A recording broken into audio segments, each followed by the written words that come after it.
بسم اللہ الرحمن الرحیم۔ اسلامزم چینل کے معزز دوستو السلام علیکم۔ آج کی ویڈیو میں ہم سورج اور چاند گرہن کی سائنسی وجوہات، سورج اور چاند گرہن کے متعلق رسول کریم صلی اللہ علیہ وآلہ وسلم کی احادیث مبارک اور آپ صلی اللہ علیہ وآلہ وسلم سورج اور چاند گرہن کے وقت کیا کیا کرتے تھے اور کیا حاملہ عورت یا اس کے بچے پر سورج اور چاند گرہن کا کچھ اثر ہوتا ہے، جانیں گے احادیث مبارکہ کی روشنی میں۔ تو چلو سٹارٹ کرتے ہیں آج کی ویڈیو۔ حضرت ابوبکر رضی اللہ تعالیٰ عنہ کہتے ہیں کہ رسول کریم صلی اللہ علیہ وآلہ وسلم نے فرمایا، چاند اور سورج گرہن اللہ کی دو نشانیوں میں سے ہیں۔ ان میں سے کسی کے زندہ یا مردہ رہنے کی وجہ سے گرہن نہیں لگتا، یہ تو اللہ تعالیٰ اپنے بندوں کو ڈرانے کے لیے گرہن لگاتے ہیں، کیونکہ دور جاہلیت میں لوگ کہا کرتے تھے کہ سورج یا چاند گرہن کسی بڑی شخصیت کی وفات کی وجہ سے ہوتا ہے، لیکن ایسا ہرگز نہیں ہوتا۔ انہیں کسی کی موت یا زندگی کی وجہ سے گرہن نہیں لگتا، بلکہ یہ اللہ تعالیٰ کی مخلوق میں سے ہی دو چیزیں ہیں، اور اللہ تعالیٰ اپنی مخلوق کو جس طرح چاہتا ہے تغیر پذیر کرتا رہتا ہے۔ آپ صلی اللہ علیہ وآلہ وسلم نے یہ بات اس لیے فرمائی کہ اسی روز آپ کے صاحبزادے حضرت ابراہیم علیہ السلام کی وفات ہوئی تھی، چنانچہ لوگ کہنے لگے کہ سورج گرہن بھی اسی وجہ سے ہوا ہے۔ حضرت عبد الرحمن بن سمرہ کہتے ہیں کہ میں مدینہ منورہ میں اپنے تیروں سے کھیل میں مصروف تھا کہ سورج گرہن لگ گیا، چنانچہ میں نے اپنے تیر اکٹھے کیے اور سوچنے لگا کہ چل کے دیکھوں کہ رسول اللہ صلی اللہ علیہ وآلہ وسلم سورج گرہن کی وجہ سے کوئی نئی ہدایت فرماتے ہیں۔ میں آپ کی پشت کی طرف سے آیا، آپ مسجد میں تشریف فرما تھے، تسبیح و تکبیر ادا کرتے ہوئے دعا فرما رہے تھے، حتیٰ کہ گرہن ختم ہو گیا۔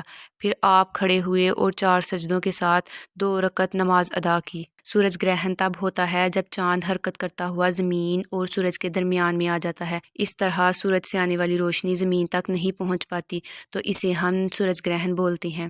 چاند گرہن تب ہوتا ہے جب ہماری زمین حرکت کرتی ہوئی سورج اور چاند کے درمیان میں آ جاتی ہے، اس طرح یہ تینوں چیزیں ایک لائن میں ہوتی ہیں تو سورج کی روشنی چاند تک نہیں پہنچ پاتی، اسے چاند گرہن بولتے ہیں۔ چاند گرہن کے وقت رسول کریم صلی اللہ علیہ وآلہ وسلم کیا کیا کرتے تھے؟ حضرت عائشہ صدیقہ فرماتی ہیں کہ رسول اللہ صلی اللہ علیہ وآلہ وسلم کے دور میں سورج گرہن ہوا تو آپ نے مؤذن کو حکم فرمایا تو انہوں نے اعلان کیا کہ لوگ نماز کے لیے اکٹھے ہو جائیں، چنانچہ لوگ اکٹھے ہو گئے اور اپنی صفیں درست کرنے لگے۔ رسول کریم صلی اللہ علیہ وآلہ وسلم نے 4 سجدوں اور 4 رکوع کے ساتھ 2 رکعت نماز پڑھائی۔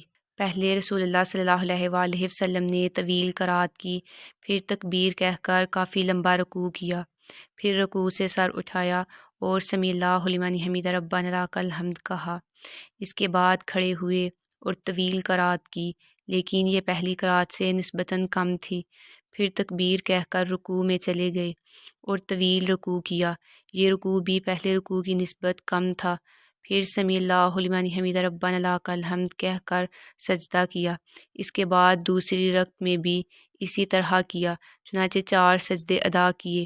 اس سے پہلے کہ رسول اللہ صلی اللہ علیہ وآلہ وسلم نماز سے فارغ ہوتے گرہن صاف ہو چکا تھا۔ پھر آپ کھڑے ہوئے اور خطبہ ارشاد فرمایا، چنانچہ پہلے اللہ تعالیٰ کی حمد و ثنا بیان کی جس کا وہ اہل ہے، پھر فرمایا سورج اور چاند گرہن اللہ تعالیٰ کی نشانیوں میں سے 2 نشانیاں ہیں، انہیں کسی کی موت یا حیات کی وجہ سے ہرگز گرہن نہیں لگتا، لہٰذا اگر تم گرہن دیکھو تو اس وقت تک نماز ادا کرتے رہو جب تک کہ گرہن ختم نہ ہو جائے۔ پھر فرمایا میں نے اس جگہ سے وہ سب چیزیں دیکھیں جس کے متعلق تم سے وعدہ کیا گیا ہے، اس ذات کی قسم جس کے قبضہ و قدرت میں محمد کی جان ہے، جنت مجھ سے اتنی نزدیک کر دی گئی تھی کہ دوران نماز اگر میں ہاتھ آگے کرتا تو اس کے چند گچھے توڑ لیتا، اور جہنم بھی مجھ سے اتنی قریب کر دی گئی تھی کہ میں ڈرنے لگا کہ کہیں تم لوگوں کو ہی اپنے اندر نہ سمو لے۔ یہاں تک کہ میں نے اس میں حمیرہ کی ایک عورت کو بلی کی وجہ سے عذاب ہوتے ہوئے دیکھا۔ اس نے ایک بلی کو باندھ رکھا تھا، نہ تو اسے زمین کے کیڑے مکوڑے کھانے دیتی اور نہ خود اسے کھانے پینے کے لیے کچھ دیتی، حتیٰ کہ وہ مر گئی۔ میں نے یہ دیکھا کہ وہ بلی اس عورت کو نوچتی ہے، جب سامنے آتی ہے تو اسے نوچتی ہے، اور جب وہ پشت موڑ کر جاتی ہے تو پیچھے کندھوں سے اس کو نوچتی۔ پھر میں نے اس میں بنو دعدہ کے بھائی 2 جوتیوں والے کو دیکھا، اسے 2 شاخوں والی لکڑی سے مار کر جہنم کی طرف دھکیلا جا رہا تھا۔ پھر میں نے اس میں ایک ذرا نیچے سے ٹیری نوکدار لکڑی والے کو دیکھا جو حجاج کرام کا مال چرایا کرتا تھا۔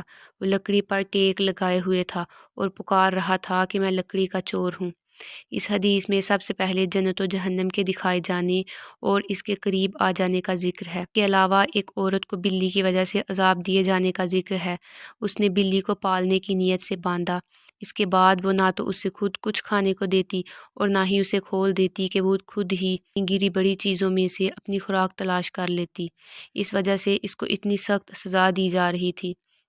اسی لیے ہمیں یہ خیال رکھنا چاہیے کہ بے زبان جانوروں کو اگر پال لیں، بالخصوص ایسے جانور جنہیں باندھ کر رکھا جاتا ہے، تو ان کے کھانے پینے اور رہنے سہنے کے ماحول کا خیال رکھیں۔ اس کے بعد ایک لکڑی والے کا جہنم میں پکارنے کا ذکر ہے۔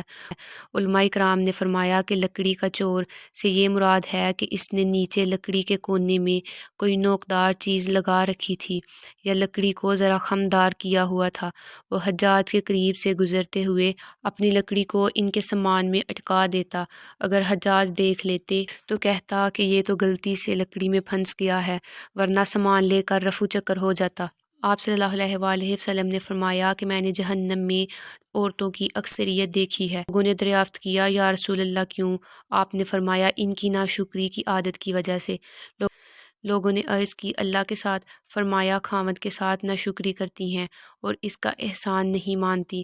اگر تم کسی خاتون کے ساتھ تا زندگی احسان کرتے رہو، پھر اسے تمہاری کوئی ایک بات بھی ناگوار محسوس ہو تو وہ فوراً کہے گی میں نے کبھی تجھ سے بھلائی نہیں دیکھی۔ حضرت عائشہ صدیقہ فرماتی ہیں کہ جب سورج گرہن لگا تو آپ نے اتنا طویل قیام کیا کہ میرے خیال میں سورہ بقرہ پڑھی ہوگی۔ اتنے طویل قیام کی وجہ سے لوگ بے ہوش ہو رہے تھے اور انہیں پانی انڈیل انڈیل کر جگایا گیا۔ رسول کریم صلی اللہ علیہ وآلہ وسلم نے فرمایا اے امت محمدیہ، اگر تم لوگوں کو ان چیزوں کا علم ہو جائے جو مجھے معلوم ہے تو تم لوگ ہنسنا کم کر دو اور رونا زیادہ کر دو۔ حضرت نعمان بن بشیر رضی اللہ تعالیٰ عنہ کہتے ہیں کہ رسول اللہ صلی اللہ علیہ وآلہ وسلم نے ارشاد فرمایا اگر سورج گرہن یا چاند گرہن ہو جائے تو اس سے پہلے پڑھی گئی فرض نماز کی طرح نماز ادا کیا کرو۔ حضرت ابو موسیٰ رضی اللہ تعالیٰ عنہ فرماتی ہیں کہ جب سورج گرہن ہوا تو رسول اللہ صلی اللہ علیہ وآلہ وسلم قیامت کے خوف سے گھبرا کر اٹھے اور مسجد میں تشریف لائے۔ پھر آپ نے انتہائی طویل قیام، رکوع اور سجود کے ساتھ نماز ادا فرمائی۔ اس سے پہلے اتنا طویل ارکان کبھی نہیں کیا تھا۔ پھر ارشاد فرمایا یہ نشانیاں جو اللہ تعالیٰ دکھاتے ہیں یہ کسی کی موت یا حیات کی وجہ سے نہیں پیش آتی، بلکہ اللہ تعالیٰ ان کی وجہ سے اپنے بندوں کو ڈراتا ہے۔ لہٰذا اگر تم ان میں سے کوئی نشانی دیکھو تو فوراً اللہ کا ذکر کرو، اس سے دعا کرو اور استغفار کرو۔ اور جہاں تک بات ہے کہ حاملہ عورت یا اس کے بچے پر سورج اور چاند گرہن کا کچھ اثر ہوتا ہے تو اس کے بارے میں نہ تو کوئی احادیث مبارکہ ہے اور نہ ہی اس کی کوئی سائنٹیفک ریزن ہے، اور یہ بس ایک متھ ہے، کیونکہ اللہ تعالیٰ کا ارشاد ہے کہ انسان کے لیے وہی ہے جس کی وہ کوشش کرتا ہے اور انسان کے ساتھ وہی ہوتا ہے جس کا وہ گمان کرتا ہے۔ تو اس طرح جو ہم سوچتے ہیں ہمارے ساتھ وہی ہوتا ہے، اس لیے ہمیں اپنے آپ کو ہمیشہ پازیٹیو رکھنا چاہیے۔ اللہ تعالیٰ ہمیں سمجھنے اور نیک اعمال کرنے کی توفیق عطا فرمائے۔ تو دوستو یہیں تک تھی ہماری آج کی ویڈیو۔ اسی طرح کی مزید اسلامک ویڈیو دیکھنے کے لیے ہمارے چینل اسلامزم کو سبسکرائب کریں۔ اپنا اور اپنے ساتھ کے لوگوں کا خیال رکھیں۔ شکریہ۔ اللہ حافظ۔